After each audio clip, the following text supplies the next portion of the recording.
pictures can stay in the house until Margaret, Desmonfant's widow, wants to have the pictures, and that she will look after the collection until then.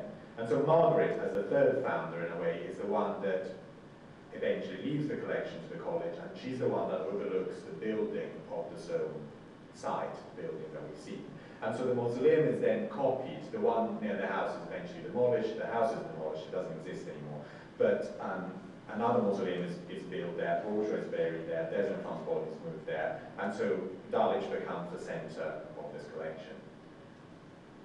The small selection that we have downstairs, all in all, Bourgeois and Desmonfant leave to Dulwich about 360 pictures. More are added eventually, and our collection is now almost 700 pictures. And this is through subsequent bequests, obviously, after 1811. But the group of Dutch Italianates is a very consistent, very important group at the gallery. And part of the reason why Bourgeois was so keen on them is a very interesting series of events again. And it's the fact that Bourgeois had studied painting. I have to confess he was an absolutely awful painter, and the paintings we have by him are always safely kept in storage and never seem to see the day of light. But he learned from a very talented man, who was Philippe de Loutherbourg, who again was originally from France, but had been established in London for a while as a painter. And here you see a portrait of de Loutherbourg made by Gainsborough, the great British portraitist. And this was made for Bourgeois and Desmonfant. They had it in their house. And Bourgeois saw de Loutherbourg as a sort of hero of his. But what de Loutherbourg painted like was this. And if you then go downstairs to the exhibition, and I've seen the pictures already, you can see that this is a painting done in 18th century England, which looks remarkably like the Dutch Italianates downstairs. And so you have to think about the great influence that these paintings had up till the 19th century in England. And of course, de Loutherbourg and Bourgeois were great admirers of Dutch Italianate landscapes, things like this. So this is one of the Berghems downstairs in the exhibition on the 3rd floor. Now, at this point in the 18th century, the end of the 18th century, Nicholas Berghem is at the height of its collectability in a way. In 18th century France, these pictures reach huge prices. I mean, buying a Berghem or a Dutch Italian picture was much more expensive than buying a Rembrandt or a Vermeer. I mean, this is really interesting in terms of the shift in taste and how people were interested in different things at different times.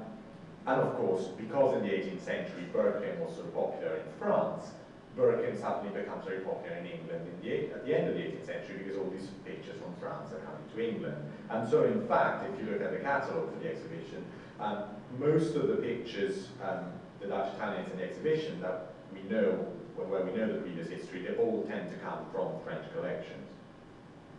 But about 40 years later, by the mid-19th century, the tide had turned, and this is really, I mean, up to 1800, the fashion is at its top for Dutch Italianates.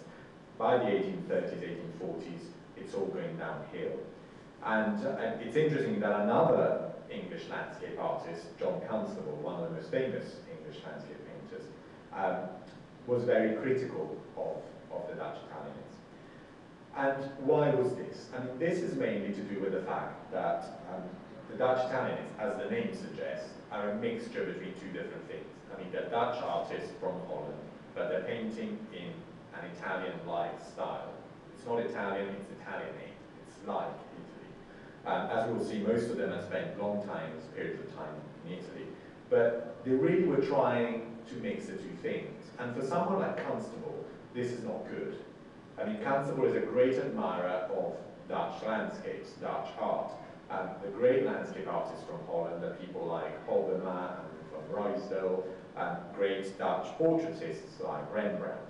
But when artists from Holland try to be something else, try to be Italian, Constable doesn't like that. And he defines the style as a bastard style of landscape. And he says so in many lectures and in many public arenas.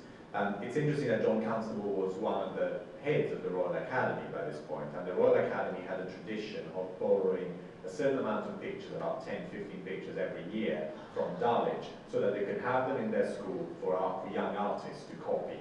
And those pictures were always very grand, religious, historical pictures, French and Italian Baroque pictures, Spanish Baroque pictures, portraits, and so on. But when Constable is on the board, he asks for Dutch landscapes, not Dutch Italianate, Dutch landscapes, Rijsdorf and Hoggerman, and even makes copies of them. There's a very famous story that's recorded that when Constable gave one of these lectures and went on and on against Berkhem, as you see in the slide, a man, a collector, came up to the podium after the lecture and said, I suppose I had better sell my Berkhems. And Constable answered back, no sir, that will only continue the mischief, burn them.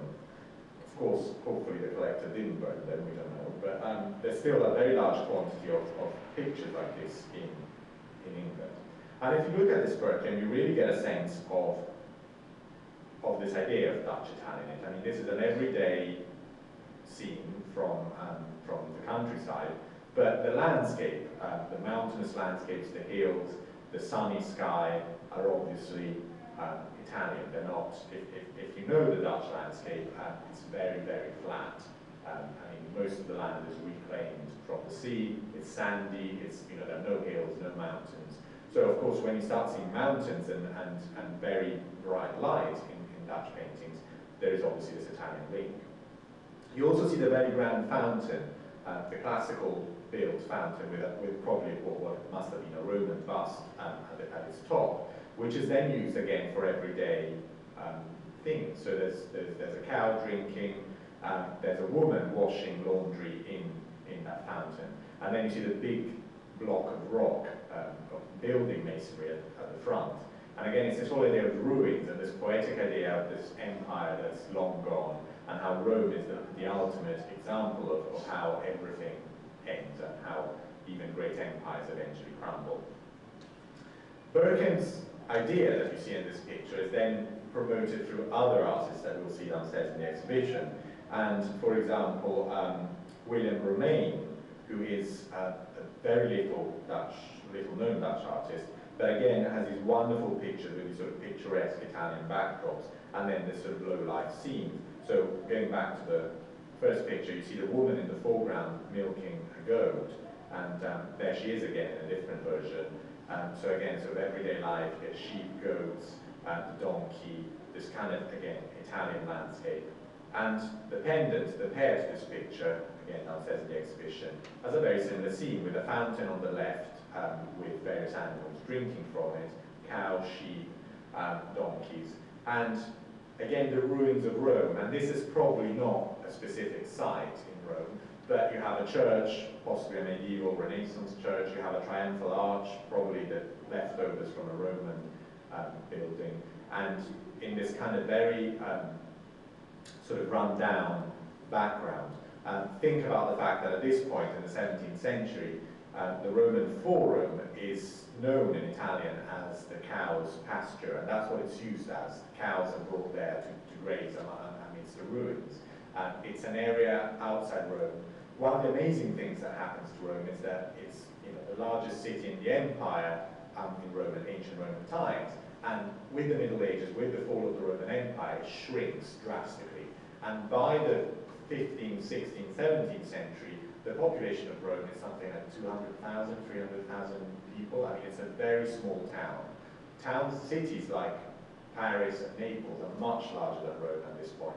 And if you think of this massive city that then shrinks, you realize that areas like the Forum, like the Colosseum, like all the great baths, are an open countryside. I mean, no one lives there anymore. People are all very close to the Tiber, very close to the river, and so entire areas that were once built become these kind of ruined places, which of course become very attractive for tourists and for foreigners. Sorry, let's just stay with this for a second. So, how does this develop? I mean, where does it come from? And really, it's about a generation of Dutch artists moving to Italy. And of course, Italy, even though the population is less, and of course it's not the great place, the great country that it was under the Roman Empire, Rome is still the center of the world in terms of art at this point. I mean, we're looking at pictures from the 1600s, 1650 more or less. And so we're about 100 years after Michelangelo, after Raphael. Rome is this great place where there's great art